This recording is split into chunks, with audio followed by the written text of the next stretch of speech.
Good day, everyone. Welcome back to Canadian Curmudgeon. Today we have 3 videos for you. We have Sally Boynton Brown, we have Don Lemon, we have Danielle Moody Mills.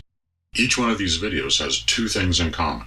First off, they can contain some fairly racist statements, and they all have either factual inaccuracies or just really terrible ideas and bad advice. We're going to play each video in order, pausing for a little bit of commentary and at the end, we'll just do a quick summary of what was wrong in each video.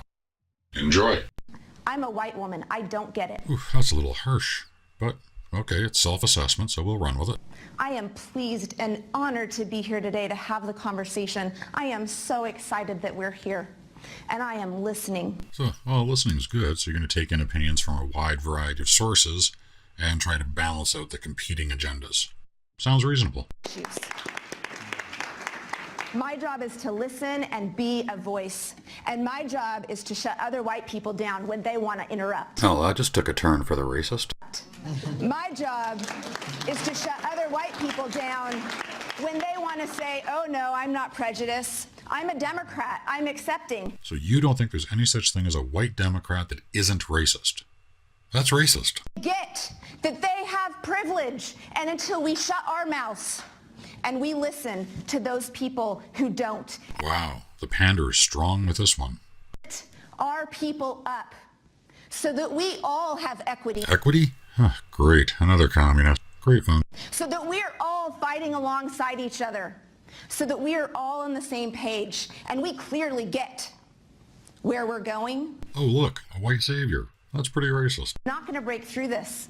This is not just rhetoric. This is life or death. This moment in our country, the Democratic Party has the opportunity to do something different. We have the opportunity to really confront the fact that we have not been in alignment with our values. Hold on, you just said you were a white woman that didn't get it. Which is it? We need to make sure that our actions and our words and our values all match. And around the issue of race, we are so far out of alignment, I don't even know the way back. But I am listening and I am asking and I am talking to people.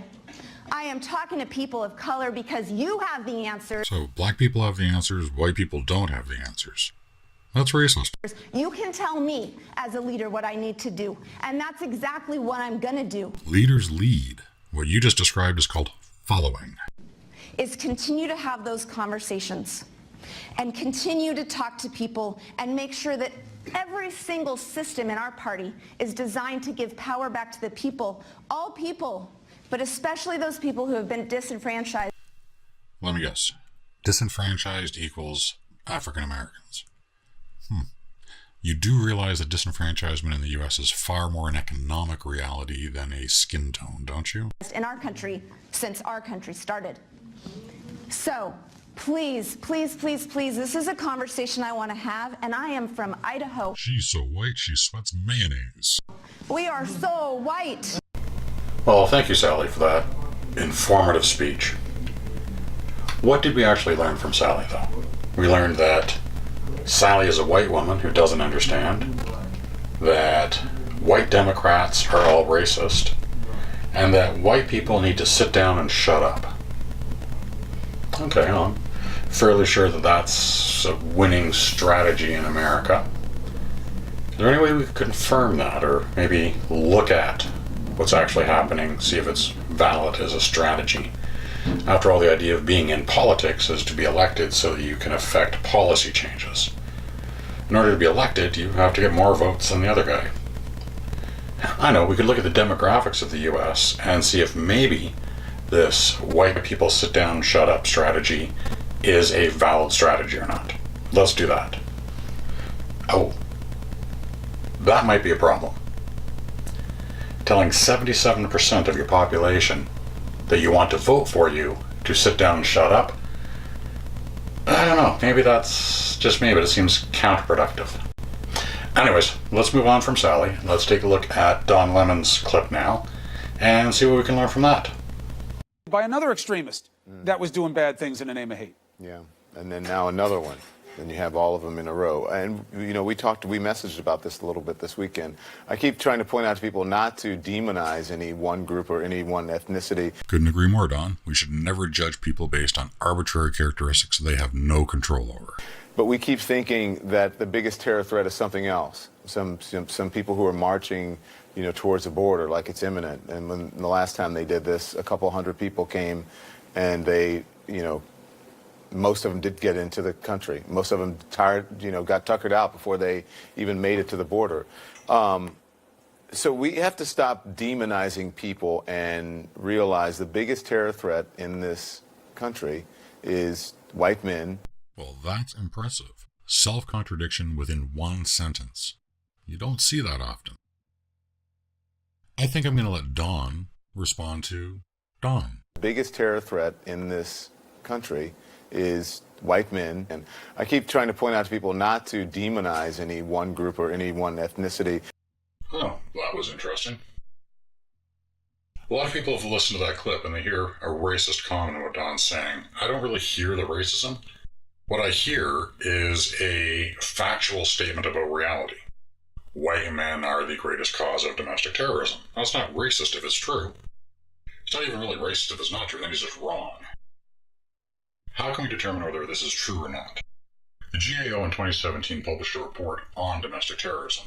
There were 85 total cases of domestic terrorism in the USA. 63 of them were by white men, and 22 were by Muslim extremists. Just based on that, it sounds a lot like Don Lemon's got a point. You can see right here, the numbers don't lie, right? Well, sometimes they do. Or at least, you're using the wrong numbers. 63 were committed by white men. How many white men are there versus how many Muslim? That's the actual question we need to answer, so we can tell whether these numbers are indicative of the population or not. Fortunately, we have the American census as well, so we can have an estimation of how many white men are in the U.S. and how many Muslim men are in the U.S. So if we take a look at this, we can see that Muslim men are only approximately 1%. Now, when you have 1% of a population responsible for approximately 25% of an incident, they are overrepresented. When you take a look at the actual population numbers, you see that white men are not the greatest domestic terrorism threat. Muslim men are. Okay, let's leave Dawn alone and move on to Miss Mills.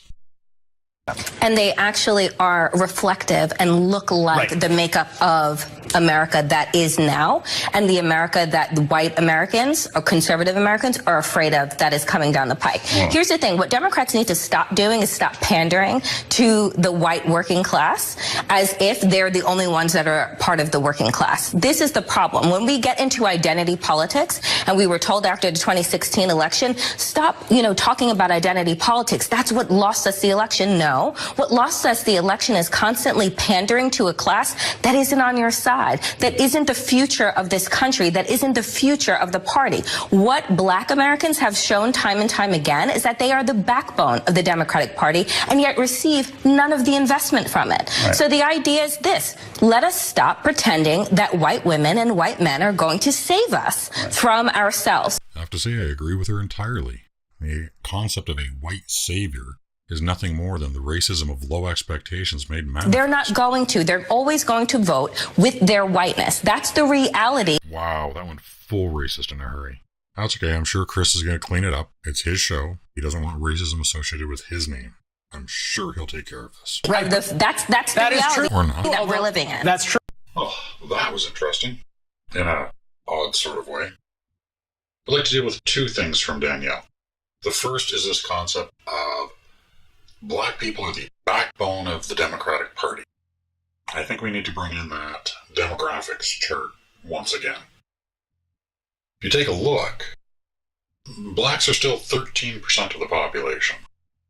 Even if 100% of all blacks in the U.S. were members of the Democratic Party, they still wouldn't be the backbone. There would be a large minority. They would be very vocal, very active. But the backbone, not so much. I think Danielle's dealing with a small case of temporal misplacement here. She's trying to fast forward 30 or 40 years when the demographics chart doesn't look like this anymore. when white America is simply a large minority in a country of minorities. But that hasn't happened yet. So I think Danielle might want to reset her temporal clock and take a look at current day reality. The second issue I'd like to deal with is this concept of whitey gonna white. It's an interesting concept. Basically what she's saying is white people are going to vote based on their whiteness. So I guess that means they're going to vote for the white candidate, not the colored candidate. Okay, that's racist. But we can test the statement. We're going to go all the way back to 2000. And we're going to take a look at the presidential election results in Pennsylvania. The charts are showing the margin of victory. So a dark red color is a strongly held Republican county, and a dark blue color is a strongly held Democratic Party. Additionally, you've got these green dots. The green dots represent the proportion of votes that came from that county towards the state total. Now, don't worry about all the counties that don't look like they have a dot. They all have a dot. They're just very, very small. These are very low population areas. So, from this one chart, we can immediately see a pattern. The Democrats dominate in the urban areas, and the Republicans dominate in the rural areas. This is pretty standard stuff. There's no surprise here. Now, in 2000, you aren't going to see any sign of whiteness, because this was two white guys on the ballot.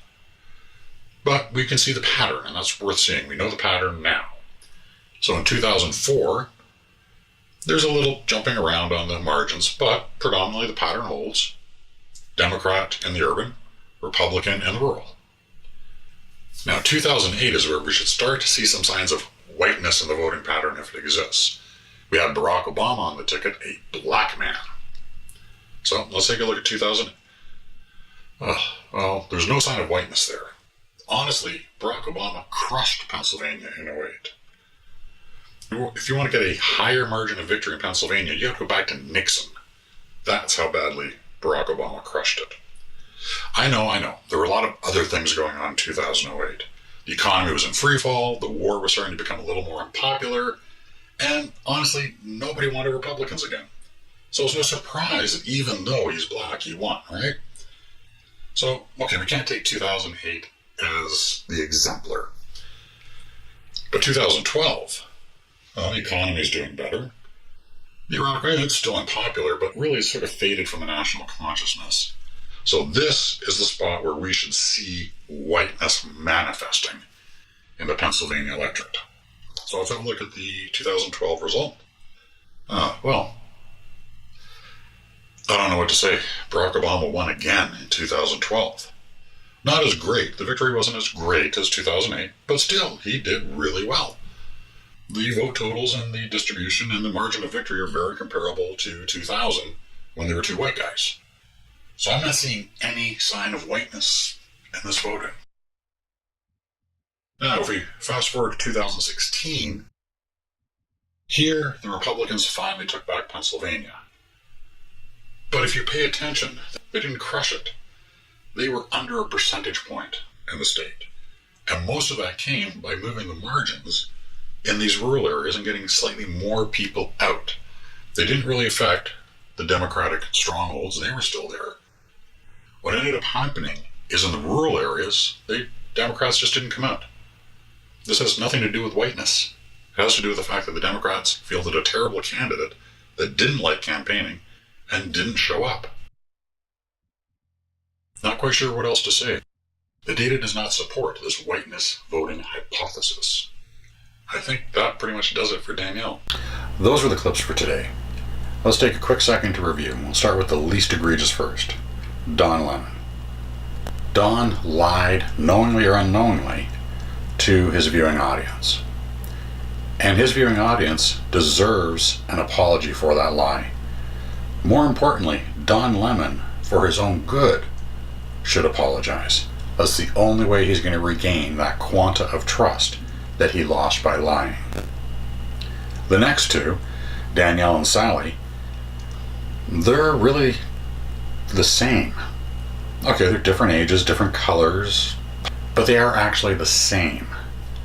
They are either espousing a false belief in order to pander to a specific audience for their own personal gain, which that's despicable in one direction, or they are actually as racist as they sound, which is despicable in another direction. In either case, they're despicable. That's the show for today. Until next time, remember, feelings exclude thought, but thoughts encompass feelings. Have a great day, everyone. Time for the obligatory self-promotion. If you like the video, hit like and subscribe. If you liked or disliked the video, leave a comment below so we can have a dialogue and improve the channel. Have a great day, everyone.